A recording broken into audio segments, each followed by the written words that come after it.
वाक्यांशों अनेक शब्दों के लिए एक शब्द। हिंदी में ऐसे अनेक शब्द हैं जिनका प्रयोग अनेक शब्दों, पदबंधों या वाक्यांशों के स्थान पर किया जा सकता है। जैसे जो बात कही न जा सके, इस वाक्यांश के लिए अकथनीय। जिसका विश्वास न किया जा सके, वाक्यांश के लिए अविश्वसनीय। तथा जानने की इच्छा रखने वाले वाक्यांश के लिए जिज्ञासु शब्द का प्रयोग किया जा सकता है।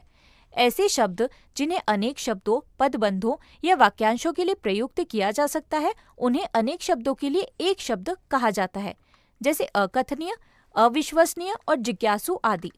नीचे कुछ इस प्रकार के शब्द दिए गए हैं, इन्हें ध्यान से पढ़िए और याद कीजिए। अनेक शब्द: जिसे जाना ना जा सके, अज्ञ; जिसके पास कुछ न हो, अकिंचन; जिसके समान कोई दूसरा ना हो, अद्वितीय; जिसका आदि ना हो, अनादि; जिसका कोई शत्रु ना हो, अजात शत्रु; जो होकर ही रहे, अवश्यम भावी; कम जानने वाला, अल्पज्ञ; जो कभी न मरे, अमर; जिसमें संदेह हो, संदिग्ध; जिसमें रस न हो, निरस; बहुत कम वर्षा होना, अनावृष्टि; जिसे छोड़ा ना जा सके, अनिवार्य; दूसरे के पीछे चलने वाला, अनुयायी; जो आंखों के सामने न हो, अप्रत्यक्ष; बिना शुल्क के, निःशुल्क; प्रतिदिन होने वाला, दैनिक; जिसका अंत न हो, अनंत; जिसकी कोई उपमा न हो, अनुपम; जिसकी तुलना न की जा सके, अतुलनीय;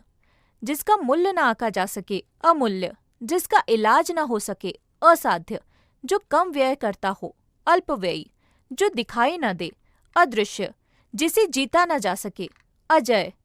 सब कुछ जानने वाला, सर्वज्ञ; बहुत अधिक वर्षा होना, अतिवृष्टि; जो बात पहले कभी न हुई हो, अभूतपूर्व; जो पहले पढ़ा न हो, अपठित; जो कभी बूढ़ा न हो, अजर; निरीक्षण करने वाला, निरीक्षक; नष्ट होने वाला, नश्वर; प्रति सप्ताह होने वाला, साप्ताहिक; प्रति मास होने वाला, मासिक; जो इच्छा के अधीन हो, ऐच्छिक; उपजाऊ भूमि, उर्वर; उद्योग से संबंधित, औद्योगिक; क्षण या शीघ्र में टूटने वाला, क्षणभंगुर; बड़ी इमारत के टूटे फूटे भाग, खंडहर; छिपकर टोह लेने वाला, गुप्तचर; जिसका कोई आधार न हो, निराधार; जिसके कोई अपराध न किया हो, निरपराध; प्रतिवर्ष होने वाला, वार्षिक; तीव्र गति से चलने वाला, द्रुतगामी; राजनीति से संबंध रखने वाला, राजनैतिक; शाक भाजी खाने वाला, शाकाहारी; ईश्वर में विश्वास रखने वाला, आस्तिक; जो वन में घूमता हो, वनचर; जो थल पर रहता हो, थलचर; जो नभ में उड़ता हो, नभचर; जो सबको समान भाव से देखे, समदर्शी; जहाँ लोगों का मिलन हो, सम्मेलन; जिस कार्य को करना कठिन हो, पुष्कर; युगों से चला आने वाला, सनातन; मत देने का अधिकार, मताधिकार; जिसके नीचे रेखा अंकित हो, रेखांकित; शत्रु को मारने में समर्थ, शत्रुघ्न; शिव का उपासक, शिव; पृथ्वी से संबंध रखने वाला, पार्थिव; जो कम बोलता हो, मितभाषी; जो शरण चाहता हो, शरणागत; जो लोगों में प्रिय हो, लोकप्रिय; जिस मौसम में पत्ते झड़े, पतझड़; जो पुरुष कविता रचता हो, कवि; अनुपजाऊ भूमि, ऊसर; किए गए उपकार को मानने वाला, कृतज्ञ; किए गए उपकार को ना मानने वाला, कृतज्ञ; जो छिपाने योग्य हो, गोपनीय; जीने की प्रबल इच्छा, जिजीविषा; जो हाथ से लिखा हुआ हो, हस्तलिखित;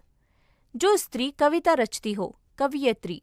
जो आंखों के सामने हो, प्रत्यक्ष; विषय का विशेष ज्ञान रखने वाला, विशेषज्ञ; मांस खाने वाला, मांसाहारी; श्रम से प्राप्त होने वाला, श्रम साध्य; ईश्वर में विश्वास न रखने वाला, नास्तिक; जो जल में रहता हो, जलचर; आकाश को छूने वाला, गगनचुंबी; सुंदर हृदय वाला, सुहृदय; सदैव रहने वाला, शाश्वत; जिसमें धैर्य न हो, अधीर; जो फल का आहार करता हो, फलाहारी; जो बहुत बोलता हो, वाचाल; दोपहर पहले का समय, पूर्वाहन; आदि से अंत तक, अद्योपांत; विष्णु का उपासक, वैष्णव; शक्ति का उपासक, शाक्त; मुक्ति का इच्छुक, मुमुक्षु; इस लोक से संबंधित, लौकिक; जो दर्द से भरा हो, दर्दनाक; जिसका आकार हो, साकार। हमने सीखा, अनेक शब्दों के स्थान पर प्रयोग होने वाले शब्द अनेक शब्द के लिए एक शब्द कहलाते हैं। इन शब्दों के प्रयोग से भाषा संक्षिप्त और सुंदर बनती है।